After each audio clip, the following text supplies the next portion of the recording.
Hey guys, शायद video लाने में मैं बहुत ज़्यादा लेट हो गई हूँ क्योंकि जो मेरे व्यूअर हैं वो कब से चाह रहे हैं कि मैं एक वीडियो में सारी चीज़ों को रखूँ।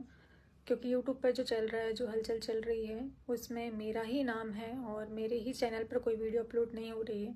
इस बारे में कोई बात नहीं की जा रही है, तो सारे लोग परेशान हैं कि मैं कुछ बोल क्यों नहीं रही हूँ। और इसका कुछ लोगों ने मतलब भी निकाला कि मैं गलत हूँ, इसलिए मैं कुछ नहीं बोल रही हूँ। तो मेरी चुप रहना मेरी गलती को दर्शाता है, मानती हूँ। और कुछ लोगों से मुझे माफ़ी मांगनी है। सबसे पहले मैं माफ़ी मांगूंगी सरिता से। जेठू भाई, सरिता, जिस समय आपको मेरी सबसे ज़्यादा ज़रूरत थी, सबसे ज़्यादा, उस समय मैं आपके साथ नहीं थी। और इस चीज़ के लिए तो मैं हाथ जोड़ के माफ़ी मांगूँ ना, तो ये भी कम है, ये भी बहुत कम है। क्योंकि अब समझ में आ रहा है कि जब घर की इज्जत उछलती है ना, तो कैसा लगता है, कैसा महसूस होता है। और आपके घर की इज्जत उछली और उतने टाइम पर मैंने आपका साथ नहीं दिया। मैंने दोस्त होकर एक दोस्त का साथ नहीं दिया। सबसे ज़्यादा गलत अगर किसी के साथ मैंने किया है तो वो सरिता है।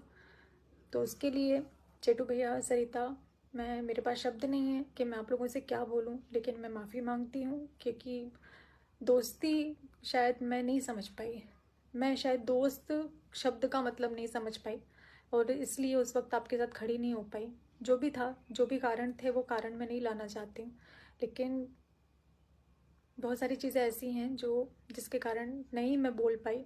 लेकिन बस, क्या बोलूँ, इससे ज़्यादा मैं क्या बोलूँ। और आकांक्षा, अनूप, जिन्होंने मेरे पैर को अपने सर से लगाया था, तो उनसे मैं माफ़ी मांगती हूँ।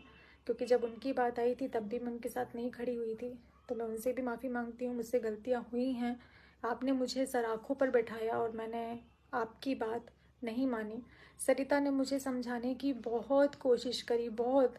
वो जिस लेवल पर जाकर मुझे समझा सकती थी उस लेवल पर गई कि नहीं नेहा समझ जा, मेरे लिए वो रोई है कि नेहा ये तेरे लिए अच्छा नहीं है, ये मत कर मत कर।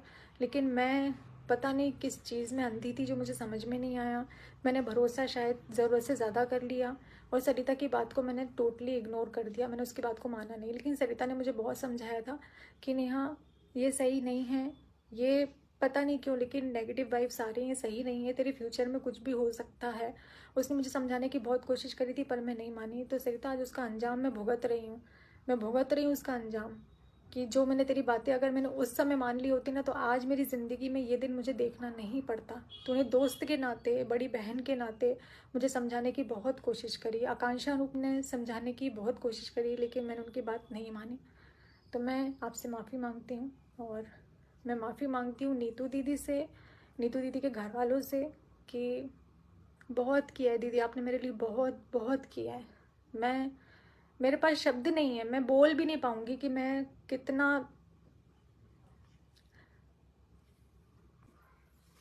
तो नीतू दीदी, भैया, निक्की भैया, मैं आप लोगों से माफ़ी मांगती हूँ। क्योंकि आप लोगों का नाम जिस तरीके से बीच में आया वैसे नहीं आना चाहिए था। क्योंकि आपने हमेशा मेरा सपोर्ट ही किया है, मेरे को हमेशा साथ ही दिया है, मेरे साथ खड़े रहे हो हमेशा मेरे गार्जियन की तरह। और मेरी वजह से नीतू दीदी का नाम गलत तरीके से लिया जा रहा है पब्लिक में, जो कि बहुत ज़्यादा गलत है। उनकी कोई गलती नहीं है, उसके बाद भी उनको घसीटा जा रहा है, उनको बीच में लाया जा रहा है सिर्फ मेरे कारण, क्योंकि वो मेरी दोस्त है, वो मेरे साथ रहती है। और इस चीज़ के लिए मैं आप लोगों से माफ़ी मांगती हूँ।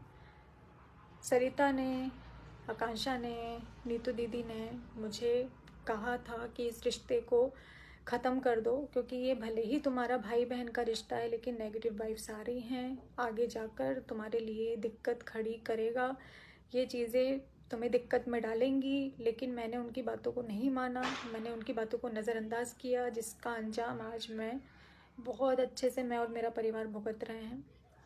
अब मैं वीडियो को आगे बढ़ाती हूँ। मेरे पास भी बहुत सारी जैसी चीज़ें हैं जो मैं रिकॉर्डिंग, स्क्रीनशॉट, ये वो सारी चीज़ों को लगा सकती हूँ। लेकिन जिनको मुझे अच्छा समझना है, सही समझना है, वो सही समझेंगे। और मैं कितने ही प्रूफ दे दूँगी, जिनको नहीं समझना है वो मेरी बात को नहीं समझेंगे। तो मैं अपने आप को साबित कर सकती हूँ। तो मैं यहाँ अपने आप को साबित करने की बजाय मैं कानून का सहारा लेना ज़्यादा बेहतर समझती हूँ। कि मैं वहाँ पर अपने सबूतों को रखूँगी, मैं वहाँ पर, अगर आपके पास है तो आप रखिए, मेरे पास जितना था मैं उतना रखूँगी। मैं जितना कर सकती हूँ मैं कानूनी कार्रवाई के अकॉर्डिंग ही करूँगी। मैं ऐसे वीडियो नहीं खेल सकती। ये कंट्रोवर्सी का पैसा, कंट्रोवर्सी की वीडियो मुझे नहीं चाहिए कि मैं यहाँ से एक वीडियो डालूँ, सामने वाला 4 वीडियो डाले, फिर मैं यहाँ से दूसरी वीडियो डालूँ जहाँ सामने वाला 4 वीडियो डाले। ये मुझे नहीं करना है। मुझे कम्युनिटी नहीं खेलना है कि मैं कम्युनिटी को डालूँ, फिर उसके बाद मैं उसको डिलीट करूँ, फिर मैं किसी के लिए अपशब्द बोलूँ, फिर मैं मुझसे गलती हुई जो मैंने भरोसा किया। बहुत बड़ी गलती हो गई कि मैंने रिश्तों पर भरोसा किया और एक रिश्ते के लिए अपने सारे रिश्तों को दांव पे लगा दिया। ये मेरी सबसे बड़ी गलती है। सबने रोका था कि नहीं है सही, नहीं है सही, लेकिन मैं इतनी ज़्यादा अंधी थी ना कि मुझे कुछ दिखाई नहीं दिया। आज जितने लोग मेरे अगेंस्ट खड़े हैं, आज जितने लोग मुझे ब्लेम कर रहे हैं, उनको कुछ भी नहीं पता है, क्योंकि 95% चीज़ें मेरे बारे में गलत बताई गई हैं, झूठ बोली गई हैं कि मैं ऐसी हूँ। मेरे कैरेक्टर को, मेरे नेचर को गलत तरीके से आप लोगों के सामने पेश किया गया है। जो बातें बताई गई हैं गलत तरीके से बताई गई हैं। पति पत्नी के बीच में मैं आई, चलो इस चीज़ को अगर मैं मान भी लूँ कि मैं पति पत्नी के बीच में आई, तो अब मैं नहीं हूँ, अब मैं बहुत दूर हूँ। तो तुम दोनों प्लीज़ खुश रहो। सचिन मनीषा, मैं हाथ जोड़ कर रिक्वेस्ट कर रही हूँ, आप दोनों आपस में बहुत खुश रहिए। मैं अपने घर में हूँ, अपनी फैमिली के बीच में हूँ, तो आप लोगों को जैसे भी रहना है अपने भाई अपने घर में रहो, खुश रहो। जो वीडियोज़ है साथ में डालो। और अब इस मामले को मैं रिक्वेस्ट कर रही हूँ कि आगे मत बढ़ाइए, क्योंकि मुझे इस चीज़ को आगे नहीं लेकर जाना है। मैं स्टार्टिंग से फैमिली कंटेंट डालती हूँ, कंट्रोवर्सी का हिस्सा मुझे नहीं बनना है। नाम मेरा बदनाम हुआ, नाम मेरा उछाला गया, मेरे मम्मी पापा, मेरे भाई भाभी सब पर बात आई है, तो मैं इस चीज़ को आगे नहीं बढ़ाना चाहती हूँ। सबसे पहले मैं शुरुआत करूँ कि जब मैंने अपने भाई की शादी में आपको इनवाइट किया था और आप यहाँ से जा रहे थे, वो शायद भगवान का इशारा था कि आप उस समय चले जाते तो मेरा आज ये हाल नहीं होता। मैंने आपको रोका और ये मेरी सबसे बड़ी गलती है कि मैंने आपको मेरे भाई की शादी में रोका। तो मुझसे बहुत बड़ी गलती हो गई। भगवान ने चाहा था शायद कि ये रिश्ता आगे ना चले, लेकिन मेरी नासमझी, मेरी गलती रही। और मैं आपके घर आई, आपके घर आकर आपका महल देखकर मैं देखती रह गई। तो मैंने आपकी जो मेहनत की कमाई है, मतलब जो आपने मेहनत से कमाया है इतनी कम उम्र में और इतना अच्छा घर बनवाया है ना, मैंने उसकी तारीफ़ करी थी। नहीं तो ऐसे कर्जे के महल मुझे नहीं चाहिए। ऐसे कर्जे के महल पर मुझे कोई कुछ एक शब्द मैं नहीं बोलना चाहती हूँ इस चीज़ को लेकर। वो आपको मुबारक हो। आपका जो भी चल रहा है, जिस तरीके से चल रहा है, वो आप मुझसे बेहतर जानते हैं, तो वो आपको मुबारक हो। मेरे घर में मैं रेंट के घर में रहती हूँ और मैं अपना रेंट देती हूँ। जो भी बाकी चीज़ें हैं वो मेरा भाई करता है। ऐसे करके हमारा घर चलता है। हम भाई मीडियम वर्गीय लोग हैं, हम बहुत हाई फाई नहीं है। हमारे पास नहीं है महल, हमारे पास नहीं है गाड़ी, हमारे पास नहीं है कुछ भी। इज्जत थी जो आपने भरे बाज़ार में जिस तरीके से नीलाम करी एक औरत की, तो मैं भगवान से प्रार्थना करती हूँ कि ईश्वर आपको भी बेटी दे। मैं ईश्वर से कामना करती हूँ। जब आप माँ बाप बनेंगे ना और आपके बच्चे के साथ ऐसा होगा, एक औरत के साथ ऐसा होगा, एक औरत की धज्जियाँ उड़ाने से पहले ना दुश्मन भी 100 बार सोचते हैं कि उसके बारे में बोलें या ना बोलें। लेकिन आपने तो उतना भी मान नहीं रखा, आपने तो उतना भी नहीं रखा। और इतनी बुरी तरीके से मेरी धज्जियाँ उड़ाने के बाद में, मेरे बारे में अपशब्द बोलने के बाद में, और मेरे साथ साथ जिनसे मेरी सगाई हुई है उनसे फ़ोन पर बात करके आपने जितनी चीज़ें उनसे बोली, आपने जिस तरीके से उनको बीच में लिया, तो ये बहुत ज़्यादा गलत था। क्योंकि उनका कोई लेना देना इस चीज़ से नहीं था जिस चीज़ों में आपने उनको घसीटा, उनके परिवार को घसीटा। और जिस तरीके से आप बोल रहे हैं कि मेरा साथ दिया, मेरा ये दिया, मेरा वो दिया, तो अगर सामने वाले से आप ये बोलेंगे ना कि मैं मरने जा रहा हूँ, मुझे डिप्रेशन है, मैं मर जाऊँगा, तो एक इंसानियत के नाते ना सामने वाला कोई भी इंसान होगा वो यही बोलेगा कि नहीं भाई ऐसा मत कर। उस नाते आपकी बातों को सुना गया, आपको समझाया गया कि अगर आपके साथ गलत हुआ है तो आप अपनी चीज़ों को सोशल प्लेटफॉर्म पर रखें, ना कि आपको प्रवोक किया गया, ना कि इस तरीके से आपको बोला गया कि आप किसी की धज्जियाँ उड़ा दो। आपने और मनीषा ने जितना अभी तक सोशल मीडिया पर मेरे लिए किया है, और रही एक बात, ये मैं सबसे पहले क्लियर कर दूं, जो आपने बोली कि आपका इस्तेमाल किया गया, फाइनेंशियली आपका इस्तेमाल किया गया, सच में सच में फाइनेंशियली आपने मेरा इस्तेमाल किया या मैंने आपका इस्तेमाल किया है? तो मैं ऑन कैमरा मैं हाथ जोड़कर ही वीडियो बनाऊंगी। तो ऑन कैमरा बोल रही हूँ कि सचिन जी, जितना पैसा मैंने आपको दिया है, आप मुझे मेरा पैसा वापस कर दीजिए, क्योंकि 2 साल से मैंने आपसे कुछ भी नहीं बोला। 2 साल मतलब जब से मैं आपको जानती हूँ उसके 3-4 महीने बाद जो मैंने प्रमोशन किए थे, वो सारे प्रमोशन का पैसा, क्योंकि मेरे पास करंट अकाउंट नहीं था, तो वो आपके बैंक अकाउंट में ट्रांसफ़र मुझे करवाना पड़ा।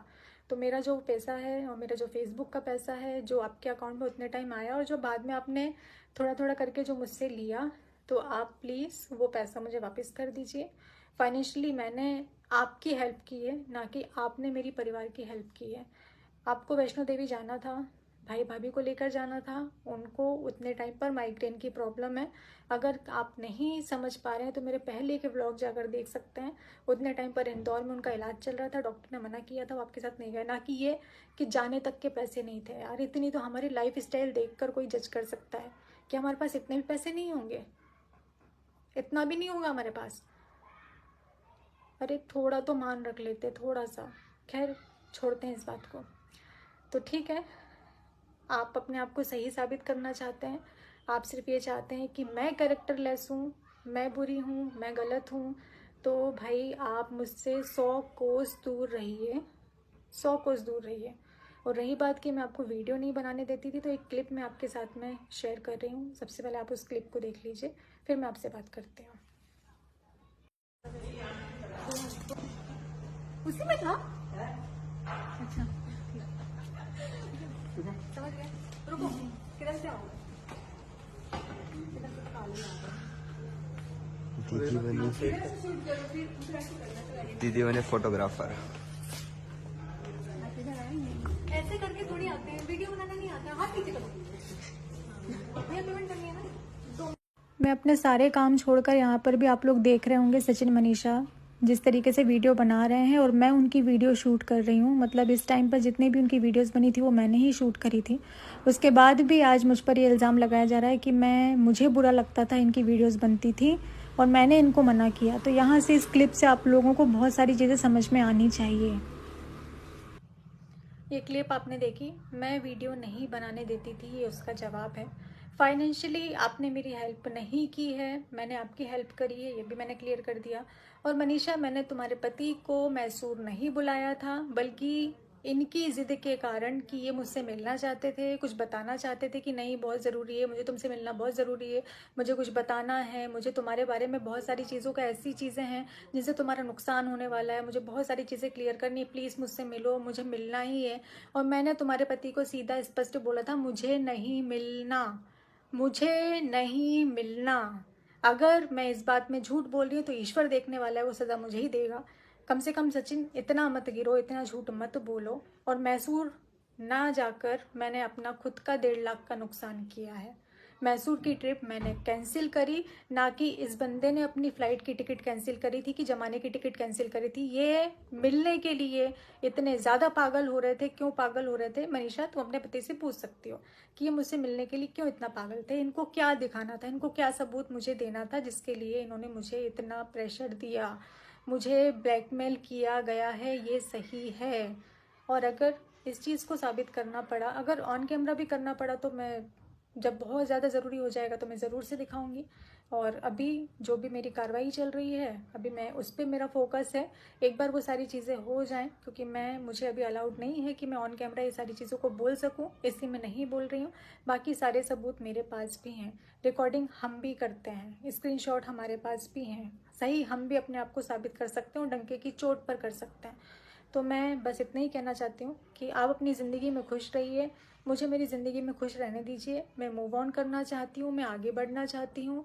जो मेरा पिछला था मैं उसको अपनी ज़िंदगी में आगे नहीं बढ़ाना चाहती हूँ, मैं आपसे रिश्ता नहीं रखना चाहती हूँ। तो प्लीज़ आप ये जो सोशल मीडिया खेल रहे हैं, ये सब बंद कर दीजिए। मेरे नाम की कोई वीडियो आप लोग मत डालिए। अब आप लोग अपना घर देखिए, परिवार देखिए, क्योंकि किसी भी प्रकार का कोई रिश्ता मेरा आपसे नहीं है। और मेरा एक सवाल है कि अगर आप सही हैं तो आपको इंडिया से बाहर जाने की क्या ज़रूरत है? आपको इंडिया से बाहर जाना ही नहीं चाहिए।